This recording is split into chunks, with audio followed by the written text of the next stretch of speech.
Today, we're diving into the story of Aodh McCracken. He's a young noble who has, on paper, legendary potential, but in reality, a crippling magical limitation.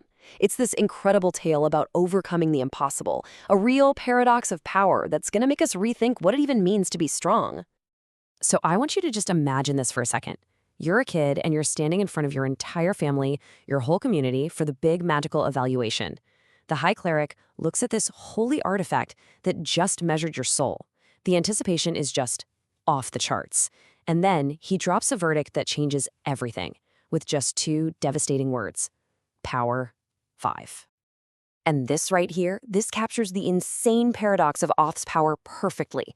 I mean, look at the left side, the potential. Legendary capacity, SSS aptitude, infinite stamina. This is the stuff of heroes. But then you look at the reality. Power 5. In a world where a total rookie mage starts at 8 or 10, a 5 it's just catastrophic. It's like having a V12 engine that's being fed by the fuel line from a lawnmower. All that potential, with no way to use it. So, as you can guess, this shocking result sends Aodh down a completely unexpected path. He can't just throw massive fireballs around like other mages. His raw output is basically nothing. But that infinite stamina, that's the key. See, he might not be able to cast a powerful spell once, but he could cast a weak one 1,000 times and not even break a sweat. And that changes the whole game. That very night, Aodh has this mysterious dream, and it gives him the exact insight he needs. A woman in glowing robes basically lays out a new way of thinking about magic. It's not just about what you can unleash in a single moment. No, it's about what you can store, what you can prepare ahead of time. The gem he uses isn't just a focus. It's a battery. And this dream leads him to this wild new concept, arcane ampere hours. He's reframing magic in this almost scientific way. It's not about the size of the explosion anymore. It's all about the energy you can store up and release over time. This idea, it becomes the absolute foundation of his new power. So he figures out this 4-step process. He basically uses his infinite stamina to charge up a crystal.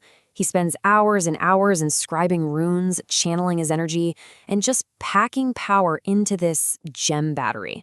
He ends up storing way more power than he could ever wield himself, totally bypassing his natural limits. The key takeaway here is that his power is no longer about his personal strength. It's all about his preparation. Aodh realizes pretty quickly that the path of a traditional mage just isn't for him. So he leaves home. He travels to the city of Kunki, which is this big hub for artisans and creators, to train, not as a wizard, but as a master craftsman.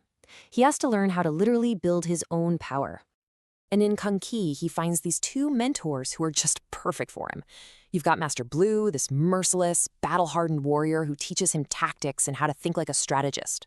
And then there's Master Sara, an expert smith who teaches him all the secrets of materials and enchanting. Their core lesson just hammers home everything Aodh's been learning. Prep work and creativity will beat raw power every single time. And this quote from Master Blue, it just perfectly captures Aodh's whole new philosophy.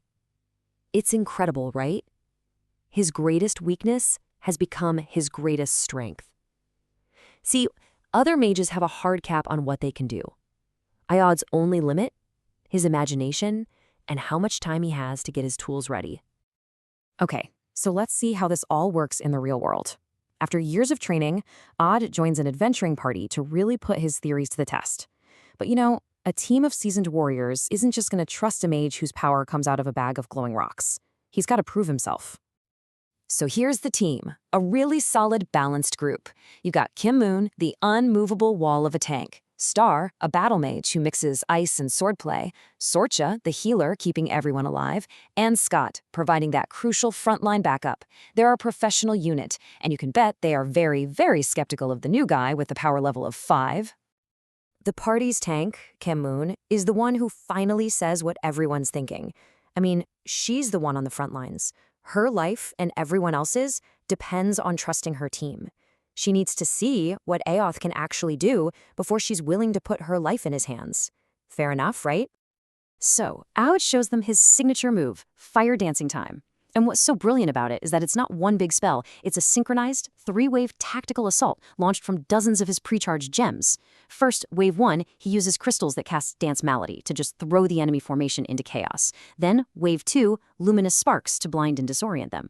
And only then, when they're confused and vulnerable, does he unleash Wave 3, the Inferno Waltz, for a devastating finish. And the results? Well, it's undeniable. The whole party is just stunned. This isn't weak magic. This is tactical genius on a whole other level. Aodh just proved he isn't a liability, he's a force multiplier.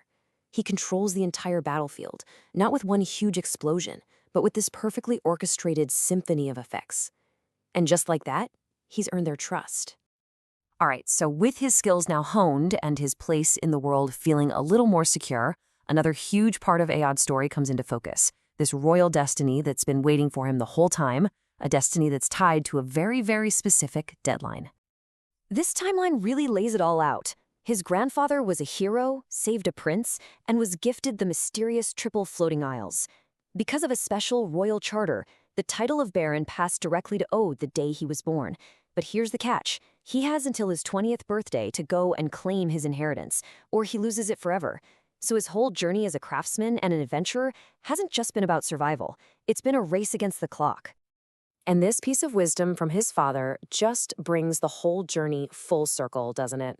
Aodh's limitation, his power of 5, it was never a curse. It was the opportunity that forced him to get creative, to become strategic, to always be prepared. It forced him to become the exact person he needed to be to face everything that was coming his way. So what's the ultimate takeaway from the story of the Clever Baron? It's really about completely redefining what it even means to be powerful in the first place. Here's the most important point. Aodh never fixed his weakness. He didn't find a magic cure. Instead, he built an entirely new kind of strength around it.